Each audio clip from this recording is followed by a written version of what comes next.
Okay, guys. Here we are with the last part of 4.1, taking a look at what is now going to be known as the combined gas law. All right, ultimately there's about 3 different individual gas laws that were done historically. Boyle's was the first one that we looked at. Okay, in Boyle's law, we just took a look at how the pressure-volume product, remember it's the product that is the constant value. So when we see a particular gas that holds temperature and chemical amount, or moles, to be constant, then what happens is the pressure times the volume also equals this new gas constant. That's going to be an idea that kind of develops through this unit. All right, so Boyle's law is just the pressure-volume numerator that we see in this combination law. Well, there's a second relationship that we talked about with Charles' law, and it was the volume over temperature quotient. When we divide the two, that becomes the constant. Again, you see that right over here. V over T is always equal to a constant value. Well, what we'll later learn is that this constant is actually the same. All right, it's going to be applicable to pretty much every gas out there.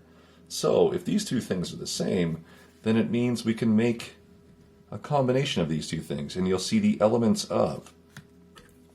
With Boyle's law, you'll see that in there, and with Charles' law, do that in green, you'll see V over T. So you can see both of those things into this new combined law. So really, the law's name makes sense. Boyle's law plus Charles' law is together the combined law. And so we get this. It's a much more realistic and much more encompassing law, but it does have a lot more going on. All right, you now have 3 variables per side that you are equating. Remember that this is still situation 1 for the gas. Call it an initial situation. And then this would be whatever you have changed. What can happen here now is we are able to change more than one thing. In Boyle's law and Charles' law and all of the examples and homework you've done so far, you have only made one change. In this one, we can make 2 changes and look for the summative effect. This makes it harder to predict what's ultimately going to happen. You can certainly think about it, but we just need to be very mindful of our units and our positions of initial versus final. So your reading comprehension kind of goes up here a little bit, knowing which is a first situation and what is a second situation for your gas, so you can put the numbers in the right spots. All right, your algebra gets tested a little bit more here too, as we have to rearrange and manipulate that formula. This becomes especially important when you are solving for T1 or T2. All right, we never solve for a variable in the denominator. That would need to be moved, for example. And 2, remember that temperature must always be in Kelvin in gas laws.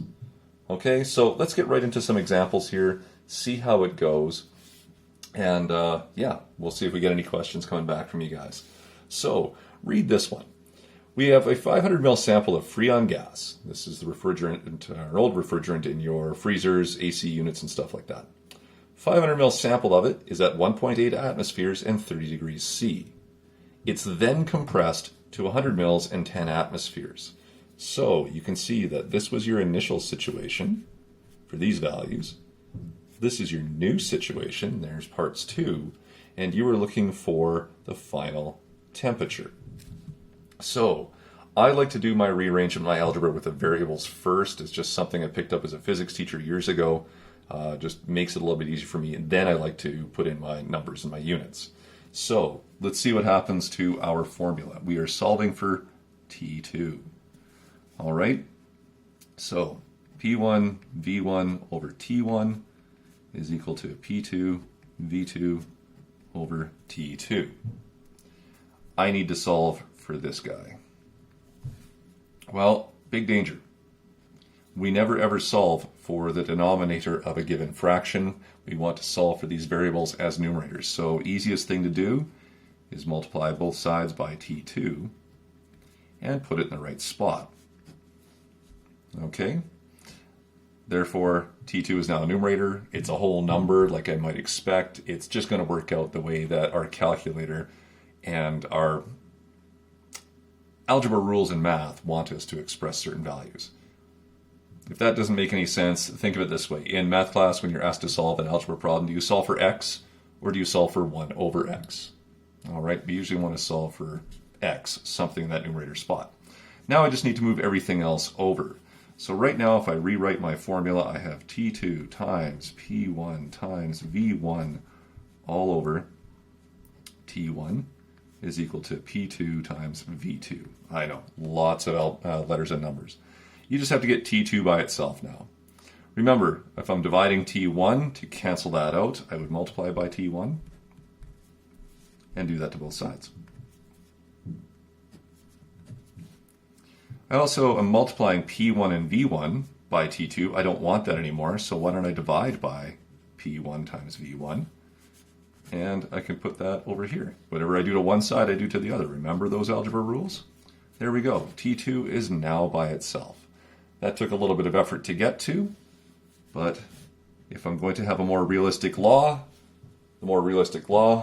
the more variables that are going to creep into it. So now we're starting to see some of that algebra pressure or those math skills starting to show up. So I now have T2 by itself.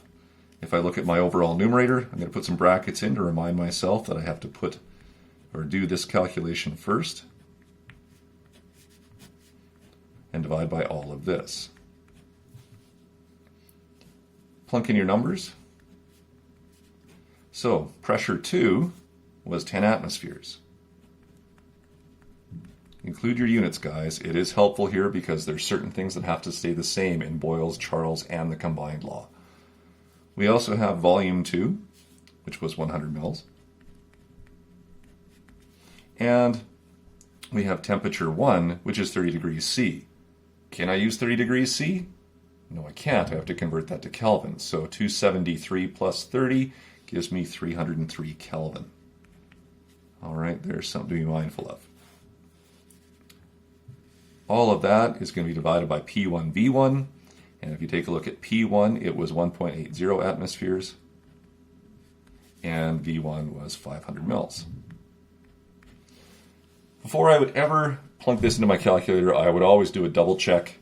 Make sure that your pressure units are the same.